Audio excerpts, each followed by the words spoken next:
Hi friends, launching episode తర్వాత మనం ఈరోజు ఫస్ట్ ఎపిసోడ్ అయితే చూసాము. ఈ ఎపిసోడ్లో నాకు బోరింగ్ అనిపించింది నాగమణి కంట, చాలా ఇంట్రెస్టింగ్ అనిపించింది శేఖర్ భాష. ఇక అన్నిటికీ గొడవలు పెట్టుకుంటూ ఉన్నదైతే సోనియా. ఈ సోనియా ఏమంటే కంటెంట్ ఇవ్వడానికి ట్రై చేస్తుందా అన్నట్టు అయితే నాకు అనిపించింది. మీకు ఎలా అనిపించిందో కమెంట్ సెక్షన్లో షేర్ చేయండి. ఇక నాగమణి కింట అయితే నిన్న జరిగిన దానికి, అంటే నిన్న యాక్చువల్గా అక్కడ సెలెక్ట్ చేసుకోమన్నారు, ఎవరో ఒకరిని నామినేట్ చేయాలి కాబట్టి చేశారు. అది పెద్ద ఇష్యూ కూడా కాదు, ఎందుకంటే అది ఫస్ట్ డే కాబట్టి దాన్ని అంత సాగదీయాల్సిన అవసరం అయితే లేదు. కానీ తను అదే పట్టుకొని సాగదీస్తూనే ఉన్నాడు ఒక్కొక్కరి దగ్గర. సో నన్ను ఎందుకు చేశారు, నా పరిస్థితి ఏంటి అని. అక్కడ బిగ్ బాస్కి వచ్చాము, తన పరిస్థితి ఏంటో అక్కడ వాళ్ళకి తెలుసా? తెలియదు కదా, ఇదే ఫస్ట్ టైం కదా. మరి వాళ్ళు కూడా తనని అర్థం చేసుకొని అలా నామినేట్ చేశారు అంటే తప్పు, కానీ ఏమీ తెలియకుండా ఎవరో ఒకరిని చూస్ చేసుకోవాలి కాబట్టి తనని నామినేట్ చేయడం జరిగింది. సో దీనిలో అయితే నాకు నాగమణి కంటే అది చాలా తప్పు అనిపించింది.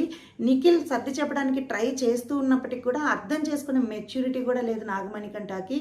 ఇక విష్ణుప్రియ కూడా చాలా సర్ది చెప్పాలని చూసింది, తనైతే ఎక్కడ కాంప్రమైజ్ అవ్వట్లేదు. ఎంతమంది సర్ది చెప్పాలని చూసినా కూడా తన పాయింట్స్ తనే చెప్పుకుంటూ వస్తూ ఉన్నాడు. సో తను ఆ వర్డ్ ఏంటో తెలియదు అన్నది, కానీ మణికంఠ వచ్చి కిర్రాక్ సీత దగ్గర చెప్తున్నాడు, ఫెమ్నైన్ అని అనింది, ఇది తప్పు కదా, ఇలా ఎలా అంటదని. అది తనైతే అనలేదు. ఇక్కడ కూడా తను రాంగ్. ఇలాగే కానీ తను నసుగుతూ ఉండి ఎవరితో కలవకుండా ఉంటే మాత్రం తను బిగ్ బాస్ హౌస్ లో ఎక్కువ రోజులు అయితే ఉండలేడు. ఈ వారం కానీ నామినేషన్లోకి వస్తే పక్కా ఫస్ట్ వీకే ఎలిమినేట్ అయిపోతాడు. ఇక శేఖర్ భాష విషయానికి వస్తే, శేఖర్ భాష కామెడీ టైమింగ్ అయితే చాలా సూపర్ గా అనిపించింది. నాకే చాలా నవ్వొచ్చిందండి. నిన్న నాగార్జున సార్ అన్నాడు కదా 8 అని, అంటే 8ని 8 అని. సో ఇలాంటి వర్డ్స్ అయితే చాలా యూజ్ చేస్తూ ఉన్నాడు. ఆనియన్ దగ్గర అయితే నాకు చాలా బాగా నవ్వొచ్చింది. ఆనియన్ ఆపోజిట్ వర్డ్ ఏంటి అన్నాడు. ఆనియన్ కి ఆపోజిట్ ఏముంటదా అని నేను చాలా ఆలోచించాను, కానీ ఏముండదు కదా, ఏముంటది అనే లోపే తను ఆన్సర్ ఇచ్చాడు, ఆనివ్వు అని. ఆనియన్ ఆనివ్వు. చాలా కామెడీగా అనిపించింది కదా, నేనే భలే నవ్వుకున్నానండి. సో తన గేమ్స్ లో కూడా బాగా ఎఫర్ట్స్ పెడుతూ ఉన్నాడు. అంటే 3 టాస్కులు జరిగాయి కదా, 3 టాస్కుల్లో తనైతే బాగా 2 టాస్కులు పార్టిసిపేట్ చేశాడు. 3వ టాస్క్ లో తను పార్టిసిపేట్ చేసే ఛాన్స్ అయితే లేదు. సో తను ఆర్గ్యూ చేసుకోవాలని చూశాడు అక్కడ, అది కూడా బాగా నచ్చింది. ఇక్కడ బేబక్ అయితే కనీసం నన్ను ఎందుకు తీసేశారు అని ఆర్గ్యూ కూడా చేసుకోలేదు. ఇక్కడ నాకు బేబక్ కరెక్ట్ కాదని అనిపించింది. ఎందుకంటే బిగ్ బాస్ హౌస్ లో కావాల్సిందే అది, ఏంటి నన్ను ఎందుకు తీసేశారు, నాకెందుకు ఛాన్స్ ఇవ్వలేదు అని ఓపెన్ అప్ అవ్వాలి. ఆమె ఓపెన్ అప్ అవ్వకుండా అందరితో మంచిగా ఉండాలి అని చూస్తున్నట్టు నాకు అనిపించింది. కానీ బేబక్ కూడా కొంచెం ఎంటర్టైన్ చేయడానికే ప్రయత్నిస్తూ ఉంది.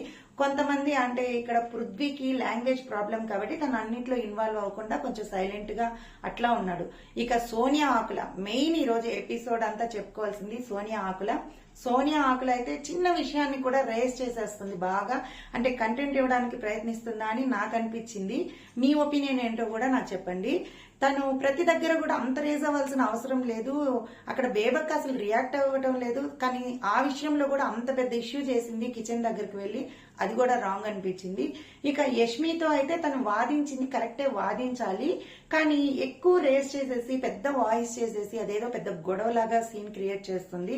ఎందుకంటే సోనియా ఆకుల అనే అమ్మాయికి పాపులారిటీ తక్కువ ఉంది కాబట్టి నేను అన్నిట్లో ఇన్వాల్వ్ అవ్వాలి అని ఫిక్స్ అయి వచ్చినట్టయితే నాకు అనిపించింది. సో ఈ రోజు టోటల్ గా ఎపిసోడ్ లో మొత్తంలో 3 టాస్క్లు అయితే జరిగాయి. ఇక 3వ టాస్క్ అయితే అది పర్ఫార్మెన్స్ టాస్క్ కాదు. ఇక బిగ్ బాస్ అయితే చెప్పాడు కదా మీరే నిర్ణయించండి అని. ఇక్కడ నిఖిల్ నైనిక తీసుకున్న జడ్జిమెంట్ అనేది అది నిఖిల్ ఫేవర్ గా తీసుకున్నట్టయితే నాకు అనిపించింది. ఎందుకంటే తన బడ్డీ కాబట్టి తను యష్మిని సెలెక్ట్ చేశాడు. దాన్ని కన్విన్స్ చేస్తూ నైనికాని ఒప్పించాడు. నైనిక ఫస్ట్ నబీల్ ని చేద్దామనే అన్నది, కానీ తనని కూడా ఒప్పించేలాగా మాట్లాడాడు. ఇక్కడ నిఖిల్ అయితే నైనికాని ఒప్పించకుండా ఒప్పించాడు, అంటే నబీల్ అనే పేరుని మర్చిపోయి తను కూడా యష్మి అనేలాగా చేశాడు. కానీ నైనిక ఇంకా ఓపెన్ అప్ అవ్వాలి. నైనిక టాస్క్ లో ఎఫర్ట్స్ అయితే పెడుతుంది, కానీ తను ఓపెన్ అప్ అవ్వలేకపోతుంది. ఇది ఫస్ట్ టైం కదా ఇంత పెద్ద ప్లాట్ఫామ్ కి రావడం, అందువల్లేమో. కానీ తను ఓపెన్ అప్ అయిందంటే మాత్రం ఖచ్చితంగా టాప్ 5 లో ఉండే కంటెస్టెంటే, అంత బాగా ఆడుతుంది ఆటలు. సో మొత్తానికి ఫస్ట్ ఎపిసోడ్ అయితే బాగానే జరిగింది, 4 గొడవలు 3 టాస్కులతో. ఇక రేపటి ఎపిసోడ్ రివ్యూలో రేపు కలుసుకుందాం. ఫస్ట్ టైం వీడియో చూస్తున్న వాళ్ళు ఎవరైనా ఉంటే తప్పకుండా మన ఛానల్ ని సబ్స్క్రైబ్ చేసుకోండి. వీడియో నచ్చినట్లయితే ఒక లైక్ ఇచ్చి మన ఛానల్ ని ఎంకరేజ్ చేయండి.